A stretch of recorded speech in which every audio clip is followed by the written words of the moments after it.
Merhaba ve hoş geldin. Bugün elimizdeki kaynak Ajin Yarı İnsan animesi üzerine yazılmış. Gerçekten çok ilginç, çok kişisel bir inceleme. Ama başlamadan önce sana bir şey sormak istiyorum. Hiç sırf dış görünüşü, ne bileyim kapağı ya da ilk izlenimin yüzünden bir filmden, bir kitaptan uzak durup yıllar sonra şans verdiğinde "Ya ben bunca zaman neyi kaçırmışım?" dediğin oldu mu? Olmaz mı? Hem de o kadar sık olur ki bazen bir ön yargı insanı gerçekten müthiş bir deneyimden alıkoyabiliyor. İşte bugünkü kaynağımızın yazarı da tam olarak bunu yaşamış. Yazısında diyor ki, Ajin'in o bilgisayar destekli animasyon tarzını, hani o CGI tekniğini biraz ruhsuz bulmuş, rahatsız edici bulmuş. Bu yüzden de seri tam 1,5 yıl boyunca resmen görmezden gelmiş. 1,5 yıl. İnanılmaz. Evet. Ama sonunda merakına yenik düşüp izlemeye başladığında tabiri caizse aklı başından gitmiş. Biz de bugün bu yazıya dalıp yazarın bu "keşke daha önce izleseydim" dediği dünyanın kapısını biraz aralayacağız.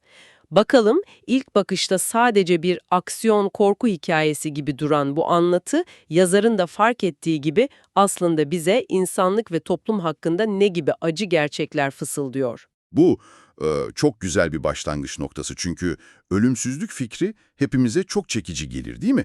Sonsuz bir yaşam, hastalık yok, yaşlılık yok. Fakat bu hikaye ve dolayısıyla incelediğimiz kaynak madalyonun öteki yüzünü, o karanlık tarafını gösteriyor bize.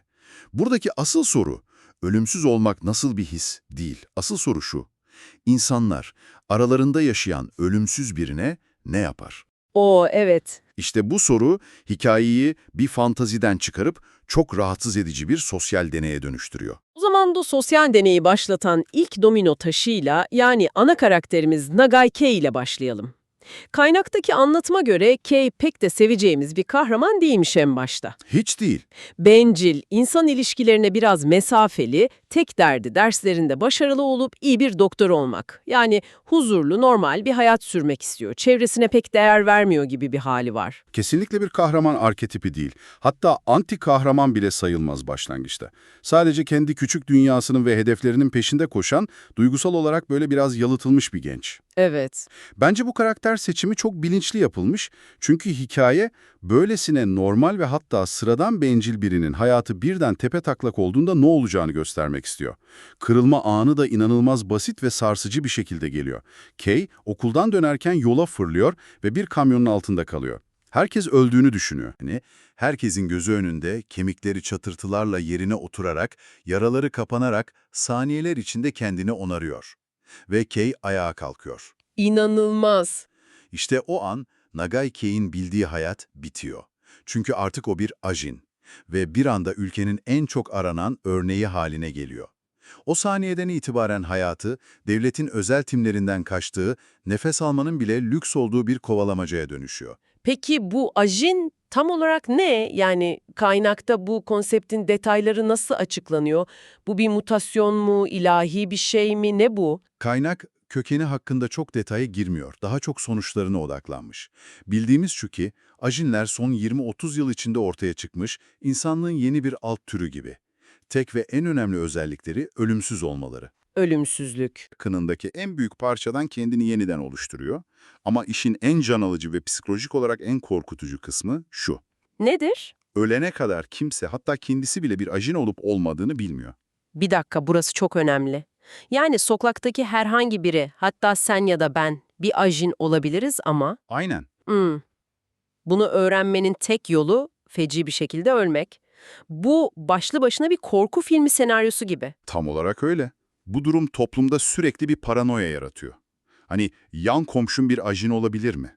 Okuldaki arkadaşın, bu belirsizlik korkuyu ve nefreti besleyen en temel yakıt aslında. Ama yazarın da altını kalın çizgilerle çizdiği gibi asıl kabus bu değil. Değil mi? Asıl kabus, ajin olduğun anlaşıldığı zaman başlıyor.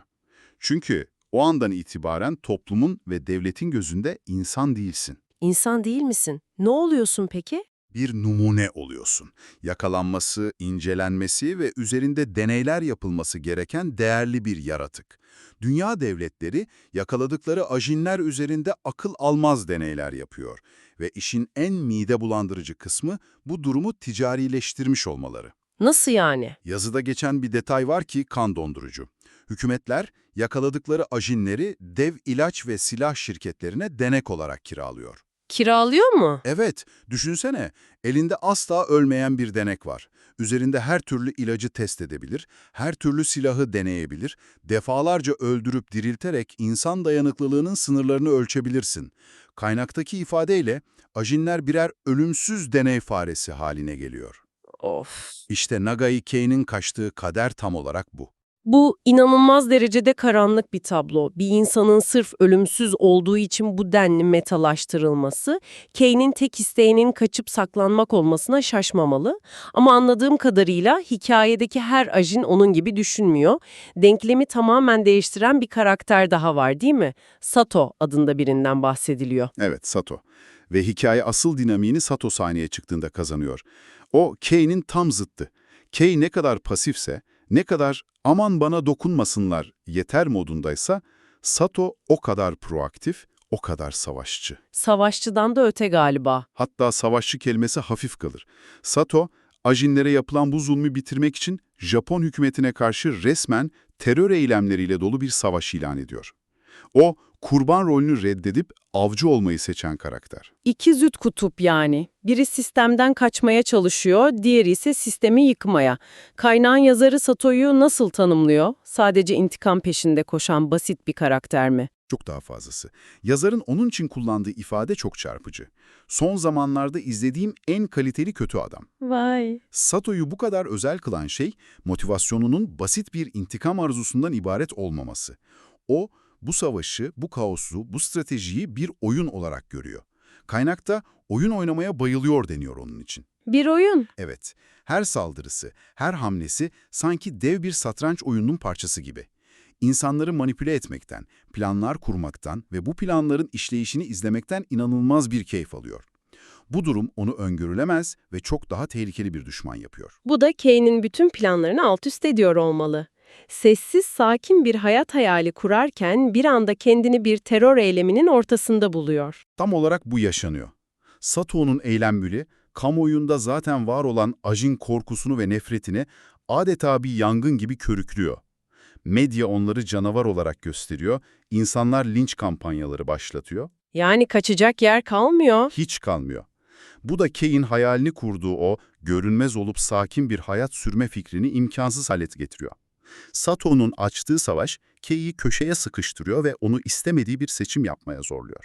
Ya Sato'nun kaosuna katılacak ya da onu durdurmak için savaşacak. Kendi huzuru için dünyanın en tehlikeli ajenine karşı durmak zorunda kalıyor. Çok ironik. Aynen öyle. Hikayenin katmanları gerçekten de derinleşmeye başladı. Sadece bir hayatta kalma mücadelesi değil, aynı zamanda felsefi bir çatışma da var. Peki ya fantastik boyutu? Kaynakta IBM diye bir kavramdan bahsediliyor. Invisible Black Matter, yani görünmez siyah madde. Bu tam olarak nedir? IBM, hikayenin aksiyon tarafını bambaşka bir seviyeye taşıyan unsur, her ajinin kendi bedeninden üretebildiği, genellikle sargı bezleriyle kaplı insansı bir figür şeklinde görünen, hayaletimsi ama fiziksel bir varlığı var. Bunlara IBM deniyor. Hayaletimsi ama fiziksel. Evet. Ve en önemli özellikleri normal insanlar tarafından görülmemeleri. Onları sadece diğer ajinler görebiliyor.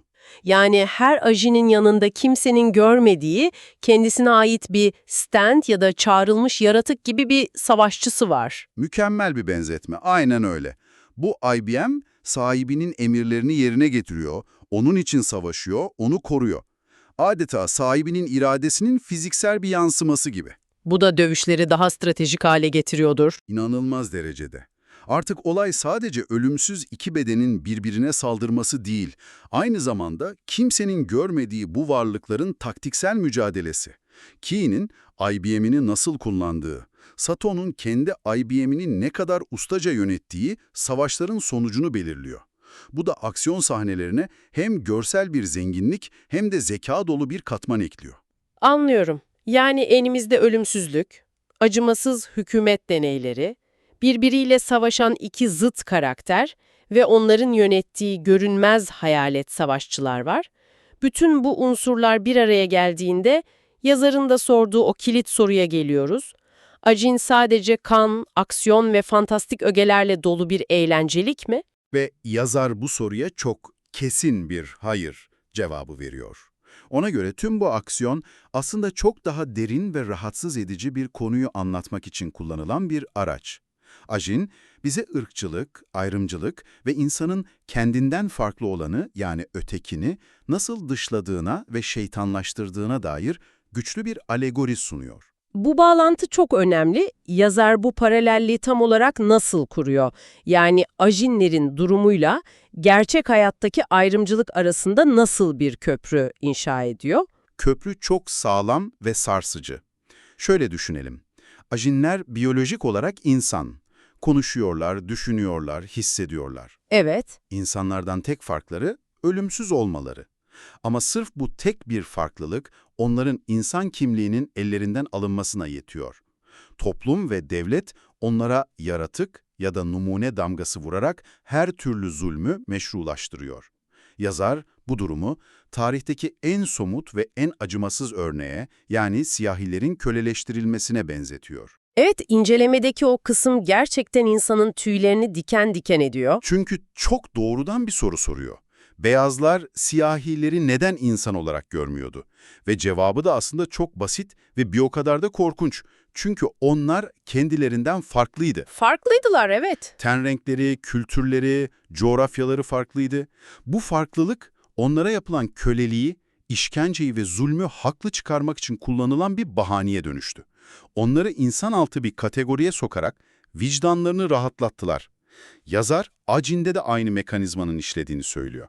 İnsanlar Ajinleri neden insan olarak görmüyor? Çünkü onlar da farklı, ölümsüzler ve bu farklılık onlara yapılan deneyleri, onları kobay faresi gibi kiralamayı meşru kılan bir gerekçe haline geliyor. Yani asıl sorun ölümsüzlük değil, asıl sorun bizim farklılığa olan tahammülsüzlüğümüz. Kesinlikle. Farklı olanı anlamaya çalışmak yerine onu bir tehdit olarak görüp yok etmeye veya kontrol altına almaya çalışma içgüdümüz. Tam olarak bu. Yazarın vardığı sonuç da bu. Bütün sorunlar farklı olanı dışlamaktan, ona yaşam alanı tanımamaktan, onu anlamayı reddetmekten kaynaklanıyor. Onu öteki olarak kodladığımız an ona karşı her türlü acımasızlığı yapma hakkını kendimizde görüyoruz. Hikaye, bu acı gerçeği fantastik bir kurgu üzerinden hiçbir filtre kullanmadan yüzümüze çarpıyor. Gerçekten de bir anime incelemesinden nerelere geldik? Sadece 1,5 yıl izlenmeyi beklemiş bir serinin analizi bizi ölümsüzlükten toplumsal paranoyaya, oradan da insanlık tarihinin en karanlık sayfalarına, ayrımcılığın kökenlerine götürdü. Gördük ki bu hikaye aksiyon dolu yüzeyinin altında aslında hepimizin içine bakması gereken bir ayna tutuyor. Bir özelliğin, sadece tek bir farklılığın birini nasıl bir anda insan kategorisinden çıkarıp bir şeye dönüştürebileceğini gösteriyor. Bu da bizi bugünün sonunda düşünmemiz gereken o önemli soruya getiriyor. Kaynağın yazarı yazısını bir temenniyle bitiriyor. Bir gün bu tür hikayelerin sadece kurgusal birer distopya olarak kalacağı, gerçek hayatta hiç kimsenin dini, ırkı, cinsel yönelimi, düşüncesi ya da herhangi bir farklılığı yüzünden dışlanmadığı bir dünya umudunu dile getiriyor. Ne güzel bir umut. Ve lütfen düşünün, dışlamayın, kabul edin diyerek bir çağrıda bulunuyor. Biz de bu düşünceyi sana emanet edelim. Günlük hayatında senden farklı olduğunu düşündüğün bir insanla, bir fikirle ya da bir yaşam tarzıyla karşılaştığında zihninde beliren o ilk filtresiz içgüdüsel tepki ne oluyor ve o ilk tepkinin ötesine geçip bilinçli bir anlama ve kabullenme çabasına girmek için kendine hangi soruları sorabilirsin?